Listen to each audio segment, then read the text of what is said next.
ലൈംഗിക ആരോപണങ്ങൾ ഒരു ഫാഷൻ എന്ന പോലെ ഉയർന്നു വരുന്ന ഒരു നാടാണ് കേരളം.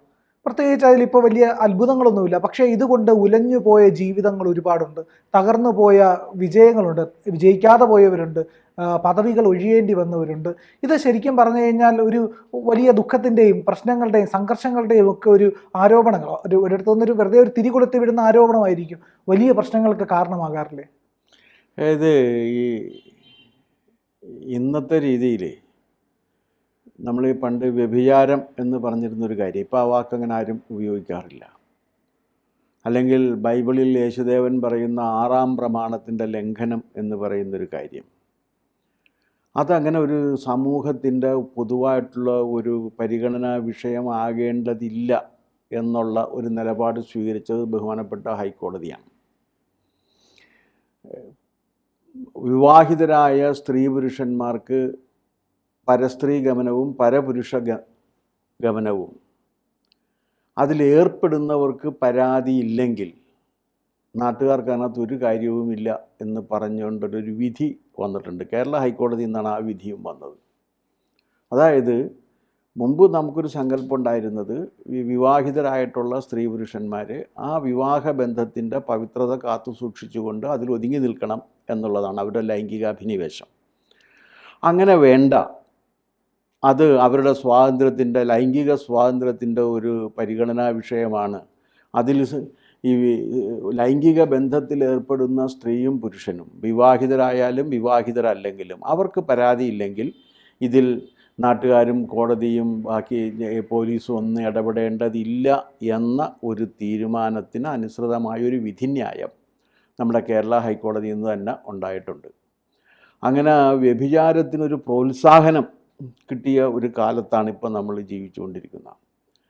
അതുകൊണ്ടാണ് ഇപ്പോൾ ഒരു കാര്യമുള്ളതെന്ന് വെച്ചാൽ, വിവാഹിതയായ ഒരു സ്ത്രീയുടെ മുമ്പ് പറഞ്ഞിരുന്ന വാക്ക് ജാരൻ എന്നാണ്.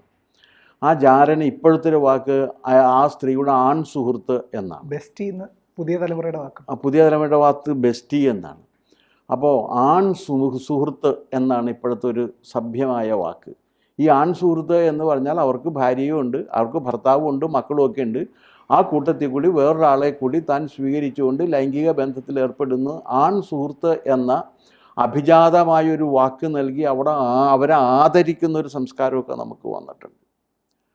പക്ഷേ ഈ സംസ്കാരമൊക്കെ വന്നിട്ടുണ്ടെങ്കിലും ഒരു കാര്യമുള്ളത് എന്താണെന്ന് വെച്ച് കഴിഞ്ഞാൽ, ലൈംഗിക ബന്ധത്തെ എപ്പോഴും രാഷ്ട്രീയ ആയുധമാക്കി ഉപയോഗിക്കുന്ന ഒരു ചരിത്രം കേരളത്തിലുണ്ട്. ഇന്ത്യയിലെ മറ്റു ഭാഗങ്ങളിൽ അത്രയും കാണാറില്ല, കേരളത്തിൽ വിശേഷിച്ചുകൊണ്ട്. അത് പി ടി ചാക്കോയിൽ തുടങ്ങുന്നു. പി ടി ചാക്കോയിൽ തുടങ്ങുന്നു എന്നുണ്ടെങ്കിലും ശരിയാണ്. അത് പണ്ടും രാജാക്കന്മാരുള്ള കാലത്തും രാജാക്കന്മാരെ സ്ത്രീകൾ സ്വാധീനിച്ചുകൊണ്ട് വസ്തുവകകൾ അടിച്ചു മാറ്റിയിരുന്ന ചരിത്രം കേരളത്തിലുണ്ട്.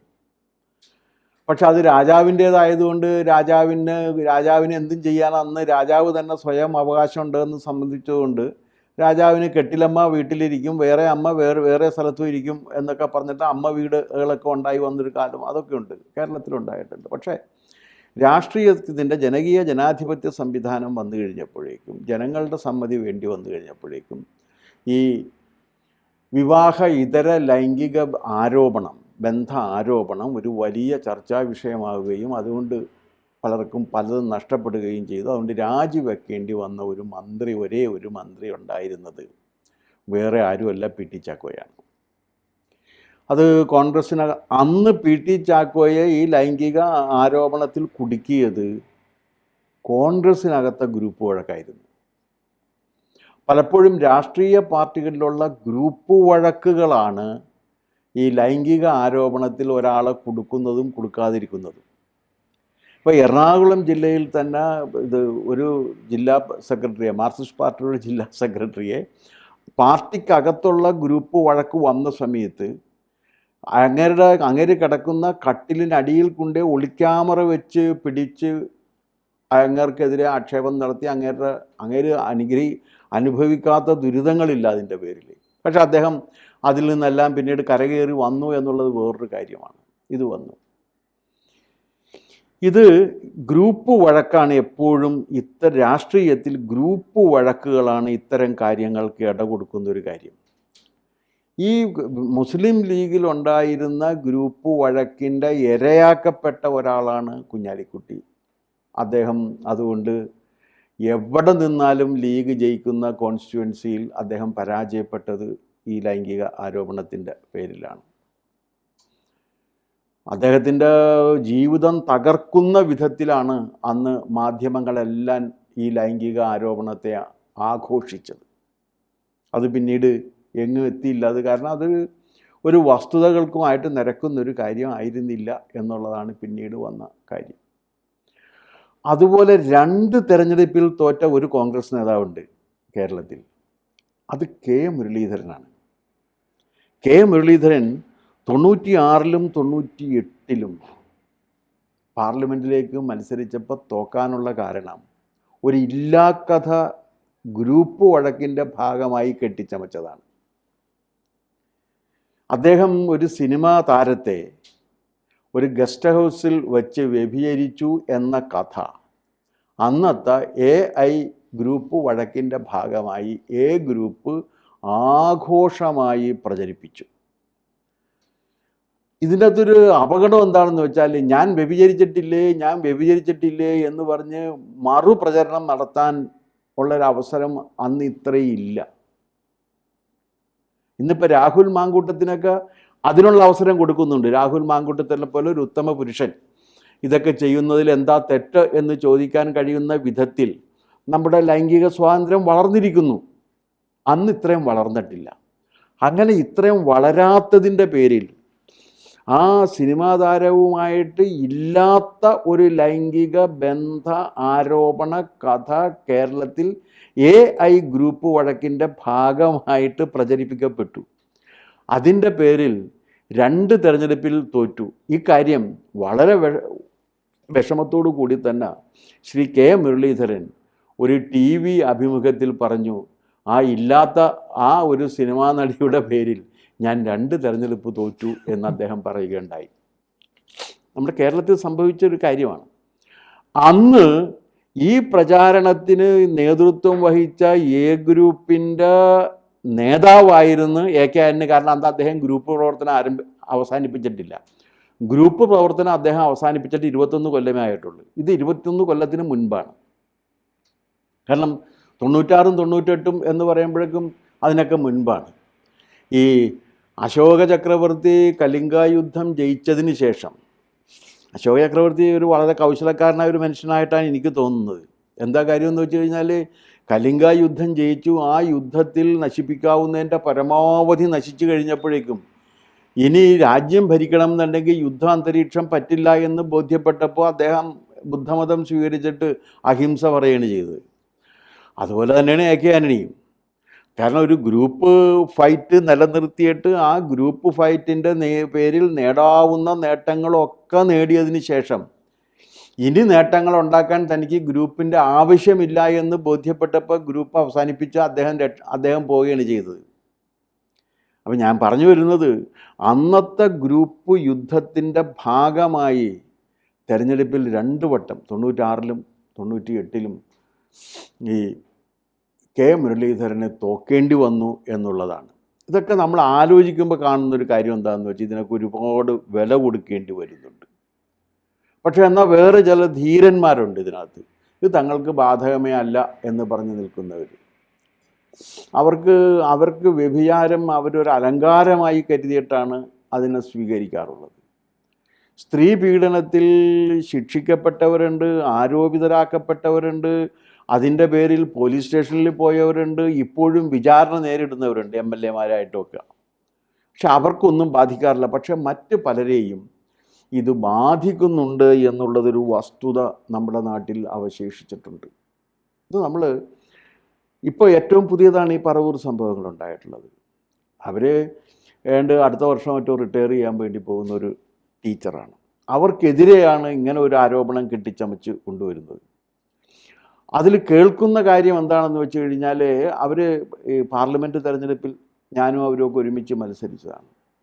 മനുഷ്യരോടൊക്കെ നന്നായിട്ട് പെരുമാറാൻ കഴിയുന്ന, നന്നായിട്ട് സംസാരിക്കാൻ കഴിയുള്ള, വേണ്ടത്ര വിദ്യാഭ്യാസമുള്ള, നാട്ടുകാരൊക്കെ ആയിട്ട് ബന്ധമുള്ള ലത്തീൻ കത്തോലിക്ക സമുദായത്തിൽപ്പെട്ട ആ സ്ത്രീ തീർച്ചയായിട്ടും എറണാകുളം ജില്ലയിലെ എല്ലാ പാർട്ടിക്കാർക്കും നേരിടുന്ന ഒരു പ്രധാനപ്പെട്ട പ്രശ്നം നല്ല കാൻഡിഡേറ്റിനെ കിട്ടുക എന്നുള്ളതാണ്.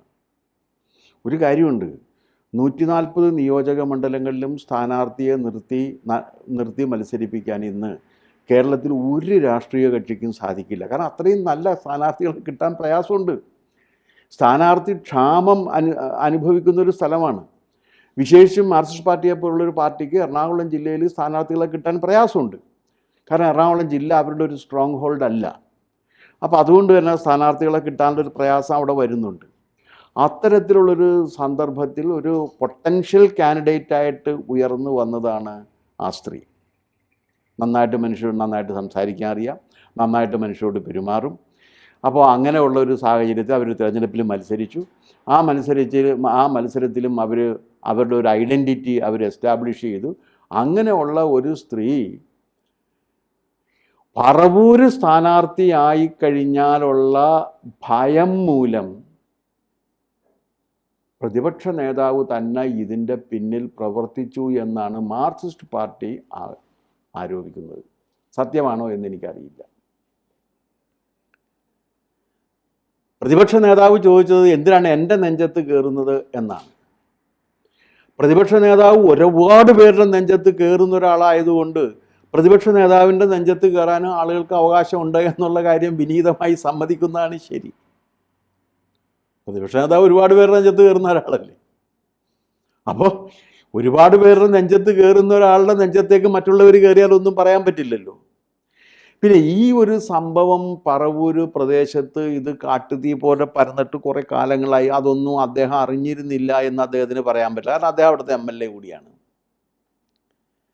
അദ്ദേഹം 24 വർഷമായിട്ട് MLA ആണ്. 24 വർഷമായിട്ട് അദ്ദേഹം MLA ആയത് അവിടെ നിന്നാണ്. അങ്ങനെ 24 വർഷമായിട്ട് അവിടെ നിന്ന് MLA ആയിരിക്കുന്ന ഒരാളാണ് അദ്ദേഹം. അദ്ദേഹം തൻ്റെ നിയോജക മണ്ഡലത്തിൽ നടന്നിട്ടുള്ള ഇത്തരം ഒരു കാര്യത്തെക്കുറിച്ചോ തൻ്റെ അനുചരന്മാർ ഇതിനെ പ്രചരിപ്പിക്കുന്നതിനെക്കുറിച്ചോ വസ്തുതകൾ ഒന്നാമത് ഇതിനകത്തൊക്കെ എന്ന് വെച്ചാൽ ഒരു കാര്യമുള്ളത്, ഇതിലൊക്കെ എന്ന് വെച്ച് കഴിഞ്ഞാൽ ഈ അപവാദ പ്രചരണത്തിൻ്റെ ഒരു തലം വിട്ടുള്ള കാര്യങ്ങൾ പലപ്പോഴും നമുക്ക് തെളിയിക്കാൻ പറ്റില്ല. കാരണം ഇതിന് കൃത്യമായിട്ട് തെളിവ് കിട്ടില്ലല്ലോ. ഇല്ലേ, ഇത് NN പിള്ളയുടെ ഒരു നാടകത്തിൽ ഈ പ്രശ്നം ഉന്നയിക്കപ്പെട്ടിട്ടുണ്ട്. തെളിവ് എവിടെ എന്ന് ചോദിക്കുമ്പോൾ പറയുന്നുണ്ട്, ഞാൻ തെളിവെടുക്കാനുള്ള ഒരു ഉപകരണവും ആ സമയത്ത് കരുതിയിരുന്നില്ല എന്ന് NN പിള്ളയുടെ ശൈലിയിൽ മറുപടി പറയുന്ന ഒരിതുണ്ട്. അപ്പോൾ ഇതിൽ തെളിവൊന്നും ഉണ്ടാകില്ല. പിന്നെ പലപ്പോഴും നമ്മൾ പറയാറുള്ളതെന്ന് വെച്ച് കഴിഞ്ഞാൽ ഒരു അപവാദ പ്രചരണത്തിൻ്റെ ഭാഗമായിട്ടാണ് ഇതൊക്കെ സംഭവിക്കാറുള്ളത്. ആ അപവാദ പ്രചരണത്തിന് രാഷ്ട്രീയ പ്രചരണ ആയുധമായിട്ട് അപവാദങ്ങളെ ഉപയോഗിക്കുന്ന ഒരു അവസ്ഥയിലേക്ക് എത്തുകയാണ്. അത്തരം ഒരു അവസ്ഥയിലേക്ക് ഈ അപവാദ പ്രചരണം അവിടെ ഏറ്റെടുത്തത് ഒരു CK ഗോപാലകൃഷ്ണൻ മറ്റോ പറഞ്ഞിട്ട് ഒരു കോൺഗ്രസ് പ്രവർത്തകനാണ്. ആ കോൺഗ്രസ് പ്രവർത്തകൻ ഈ സതീശനുമായിട്ട് വളരെ അടുത്ത് നിൽക്കുകയും സതീശന് വേണ്ടിയിട്ട് സൈബർ പോരാളിയായി ലോകത്തെ വെല്ലുവിളിച്ചുകൊണ്ട് ഇറങ്ങി നിൽക്കുകയും ചെയ്യുന്ന ഒരാളാണ്. അത്തരത്തിലുള്ള ഒരാൾ താൻ ചെയ്യുന്ന ഒരു കാര്യം അറിഞ്ഞിരുന്നില്ല എന്ന് പറയുന്നതിൽ പ്രശ്നമില്ലേ? തീർച്ചയായും. അപ്പോൾ അതുകൊണ്ട് ഈ രീതിയിലേക്ക് രാഷ്ട്രീയത്തിൻ്റെ ആരോപണങ്ങൾ പോകാൻ പാടില്ല. കാരണം ഇത് ഒരുപാട് കുടുംബങ്ങളെ ബാധിക്കുന്നില്ലേ? അവരുടെ ഒരു അധ്യാപികയും കൂടിയാണ് അവർ. അവരുടെ എത്രയോ ആയിരക്കണക്കിന് വിദ്യാർത്ഥികളില്ലേ? അപ്പോൾ ഒരു അപവാദം കേട്ടിട്ട് ആ അപവാദം പ്രചരിപ്പിക്കുക, ആ അപവാദം പ്രചരിപ്പിക്കുന്നതിലുള്ള പിന്നെ കുമാരനാശാൻ പറയുന്നുണ്ട്, അഴൽ പോയി അവമാന ശല്യമേ ഒഴിയാതുള്ള വിവേക ശക്തിയാൽ എന്ന് കുമാരനാശാൻ്റെ കവിതയിൽ കുമാരനാശാൻ പറയുന്നുണ്ട്. ദുഃഖം മാറിയാലും ഈ അവമാന ശല്യം നിലനിൽക്കും അപവാദങ്ങൾ കൊണ്ട്. അപവാദങ്ങളെക്കുറിച്ച് കുമാരനാശാൻ പറയുന്നത്, തലതക്ഷികളോട് തന്നെയും ഖനമേറും ഖലജിഹ്വമല്ലിടാം. നേരിൽ കണ്ടവരോട് പോലും നുണ പറയുന്ന നാക്കുകൾ മല്ലിട്ട് നിങ്ങൾ കണ്ടതല്ല ഞങ്ങൾ കാണാതെ പറയുന്നതാണ് ശരി എന്നൊരു ആരോപണം എടുക്കാവുന്നതാണ്. ആ രീതിയിലുള്ള ഒരവസ്ഥയിലേക്ക് കേരള രാഷ്ട്രീയം പോകുന്നു എന്നുള്ളത് മഹാദുഃഖകരമാണ്. അപ്പോൾ അതുകൊണ്ട് മുതിർന്ന നേതാക്കളെല്ലാം കൂടി ആലോചിച്ചിട്ട് ഇതിനൊക്കെ ഒരു പരിഹാരം ഉണ്ടാക്കണം എന്നാണ് എനിക്ക് നിർദ്ദേശിക്കാനുള്ള കാര്യം. കൂടുതൽ വാർത്തകളും വിശേഷങ്ങളും നിങ്ങളിലേക്ക് എത്താൻ ABC മലയാളം സബ്സ്ക്രൈബ് ചെയ്യുക, ബെൽ ബട്ടണും അമർത്തുക.